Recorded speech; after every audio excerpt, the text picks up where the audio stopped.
plenário do Supremo Tribunal Federal pode analisar hoje o recurso extraordinário sobre imunidade tributária.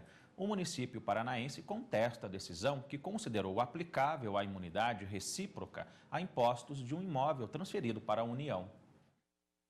Com a decisão da primeira turma do Tribunal Regional Federal da 4ª Região, a União ficaria isenta dos impostos devidos pela extinta Rede Ferroviária Federal, antiga proprietária do imóvel. A questão trata de débitos relativos à IPTU, em razão da transferência da propriedade dos imóveis ao governo federal. O município de Curitiba, no Paraná, alega que situações anteriores à transferência dos bens da rede ferroviária não são atingidas pela imunidade recíproca, que isenta apenas a cobrança de impostos entre estados, municípios e União, e que esses valores, caso recebidos pelo governo estadual, serviriam para melhorias à população. O relator é o presidente do STF, ministro Joaquim Barbosa. Bom, e dia de sessão plenária do STF é dia também de nós conversarmos com a doutora Gisele Reis, consultora jurídica da TV Justiça. Doutora, boa tarde, obrigado pela participação mais uma vez. A reportagem ele fala em imunidade tributária, né? Explica pra gente o que é isso. Imunidade tributária é a não incidência de tributos. Quando se fala em imunidade tributária recíproca, basicamente, isso decorre do que está previsto na Constituição Federal, que estabelece, que veda, na verdade, a instituição de tributos. Tanto a União quanto os estados, o Distrito Federal e o município, eles não podem instituir tributos sobre renda, patrimônio ou serviços uns dos outros. Nesses casos, o que acontece? O tributo sequer é criado, não é apenas uma hipótese de ficar livre do pagamento. O fato gerador, ele sequer pode existir.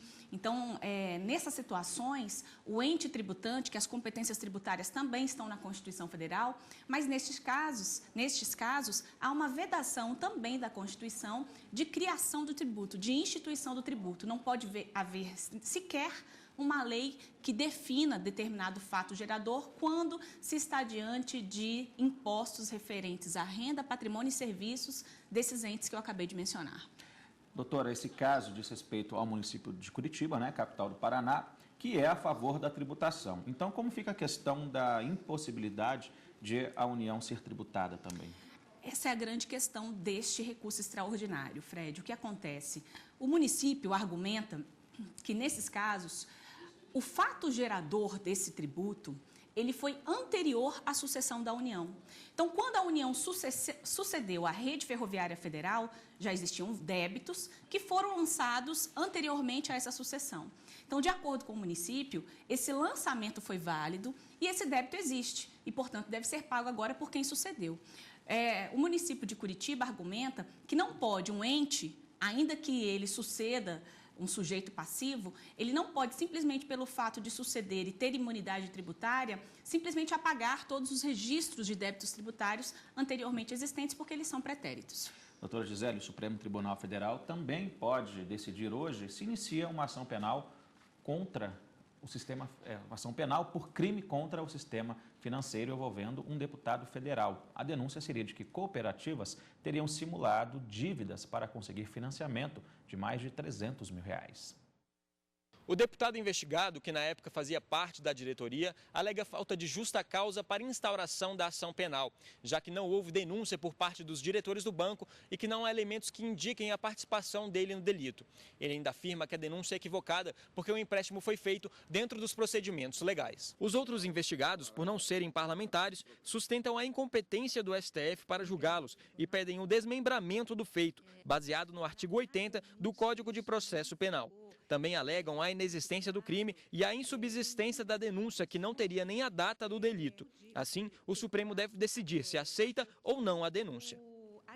Doutora Gisele, bom, se houver condenação, qual é a pena que os condenados podem pegar? Bom, este ilícito ele está previsto na Lei 9742, que é de 1997.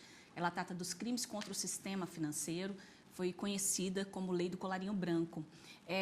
De acordo com a legislação, a pena possível de ser aplicada é uma pena de prisão, que vai de 2 anos a 6 anos, além do pagamento de multa. Existe ainda uma possibilidade, uma causa de aumento de pena também prevista na lei, inclusive neste caso há incidência também dessa causa especial de aumento de pena, de acordo com a denúncia do Ministério Público, em que quando essa fraude em contratos de financiamento envolve uma instituição financeira oficial, há um aumento de pena de 1/3. Doutora, existe a possibilidade desse julgamento ser adiado? Existe sim, Fred. Especificamente neste caso, houve inclusive um pedido de alguns investigados, foi analisado ontem pelo relator ministro Gilmar Mendes, e acabou que o ministro Gilmar Mendes determinou que o adiamento desse julgamento para a próxima sessão.